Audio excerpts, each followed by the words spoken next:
Okay, so today we're continuing slope fields by understanding differential equations. So this kind of incorporates our understanding of differential equations also. Now, number 16 on the worksheet is our example, but it's very similar to the practice problem that you guys had before in yesterday's lesson. So it's not exact. Let's take a look at what we have for number 16.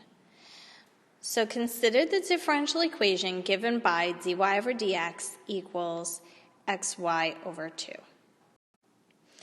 So first, it said on the axes provided, sketch a slope field for the given differential equation. So I'm going to do my best to put it over here.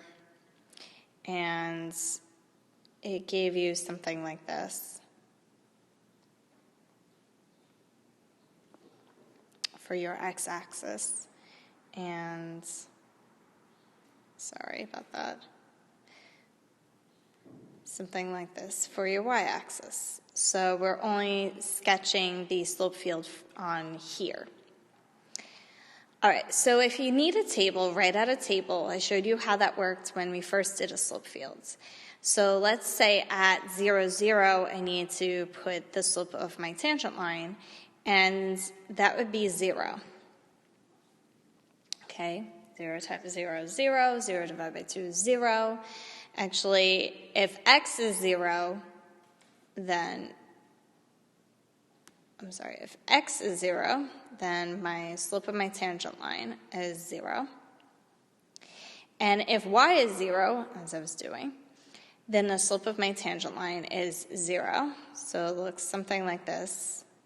I'm trying to make them bolder so you can see them. Those are the slopes of my tangent lines. So now, when the numerator is 2, then the slope of my tangent line is going to be 1. So at the point 1, 2, slope of my tangent line is going to be 1. Okay? At 2, 1, it's going to be 1. So you're kind of seeing a pattern there. Now, if we flip that, if let's say it's -1, that means -1, 2, its slope is -1. Or -2, 1, its slope is -1. Okay? So those are some varieties that you can kind of put in as you go.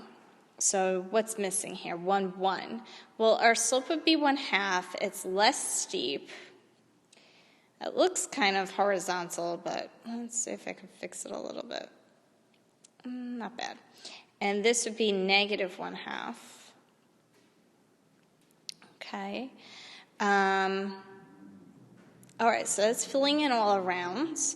I don't see anything in my third or fourth quadrant, so let's see. -1 times -1 is +1. So this would be a +1/2.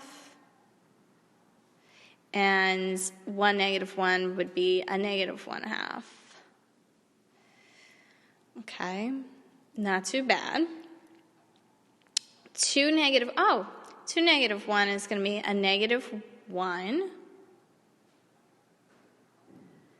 Okay, so -2, -1 is going to be a +1. I should have had those before. Those are my favorite. And we're almost done. So what other points do we have left? -2, 2. So that's going to be a -2. It's pretty steep. 2, 2. That's going to be +2. That's also going to be steep. 3, 1. And these are going to be steep, more or less. And it's going to end up being negative. And you can kind of see how this is going to be negative from the slope of the tangent line next to it. And there we have it. That's part A. Okay, so now we're up to part B, and it says let f be the function that satisfies the differential equation. Okay. Write an equation for the tangent line. We're writing a line to the curve through the point 1, 1.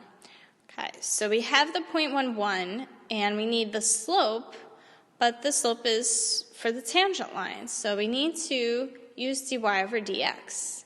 And we're going to plug in 1 and 1. And since dy over dx is xy over 2, we're finding out that that slope is 1/2.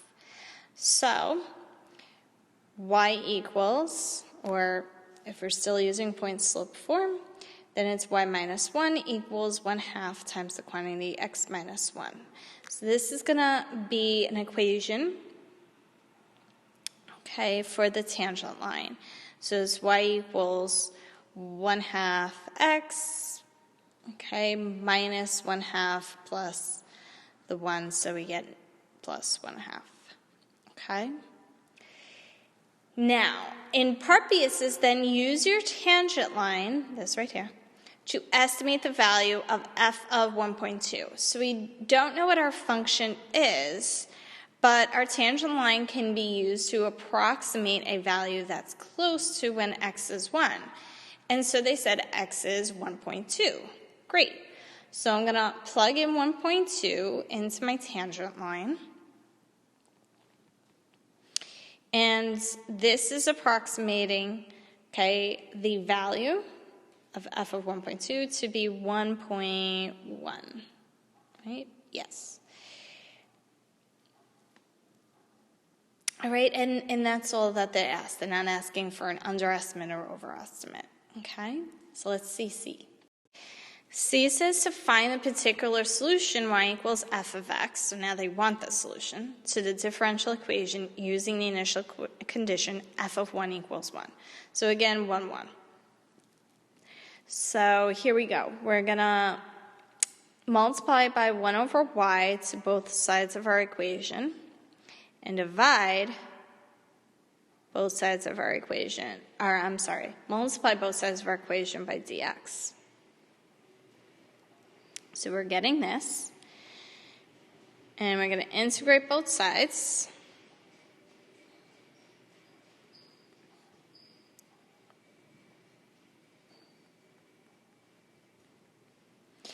And we're going to solve.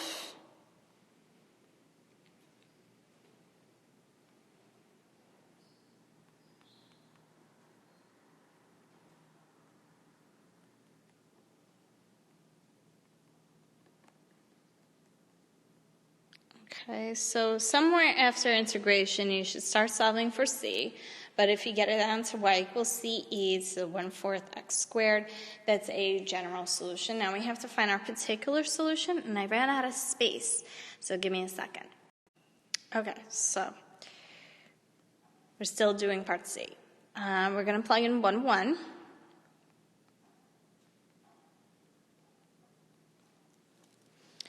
And when we do, this is going to end up being an approximate answer because we have e is about 2.718. It's an exponential function with a base that's an irrational number. So I'm approximating it to be about 0.779.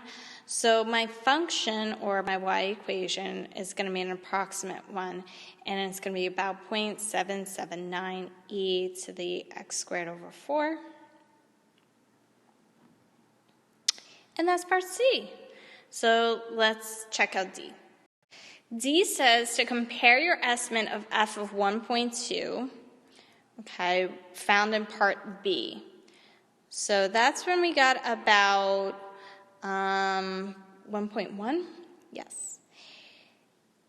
Okay, we're comparing it to the actual value of f of 1.2 we just found in part C.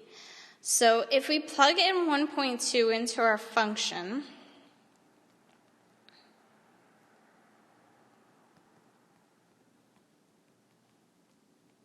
okay, show the substitution, then we end up with about, remember it's an approximate anyway, 1.117.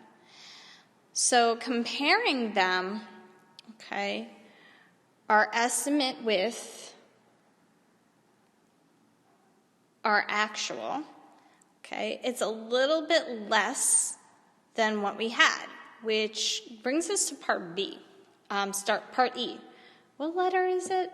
See, that's what happens when you work with numbers all the time. Okay, the variables help a lot, but I just messed that up. So after D is E. Let me find some space for that. Okay, as I was racing in, I want you to take notice of the slope fields and how Our f of x that we had was an exponential function. You can kind of see with the initial 0.11 how it kind of like flows in there, you know. So we do have that exponential part, and actually it kind of loops around a little bit, and that's because we have e to that x squared power. So it does make it interesting how it kind of checks out there. Now I'm just erasing the whole thing. That's okay. We had part A. So E says that was your estimate, or S, that was your estimate an underestimate or an overestimate? Well, obviously we just kind of talked about that. It's an underestimate.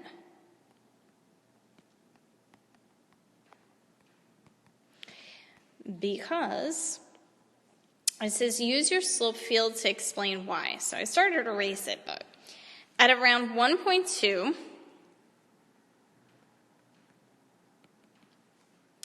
the slope field that I kind of erased was concave up. Okay, you can still kind of see that there.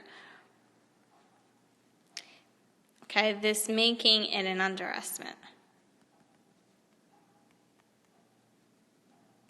I'm going to abbreviate underestimate there. So we talked about tangent lines. When it's concave up, they kind of fall underneath. So that would be underneath the actual value, so that's why it's an underestimate. Okay, this ties in with previous lessons about linearization as well. So let me know if you have any questions, and ask away. Good luck on the rest of your sheet and any other practice problems you may have.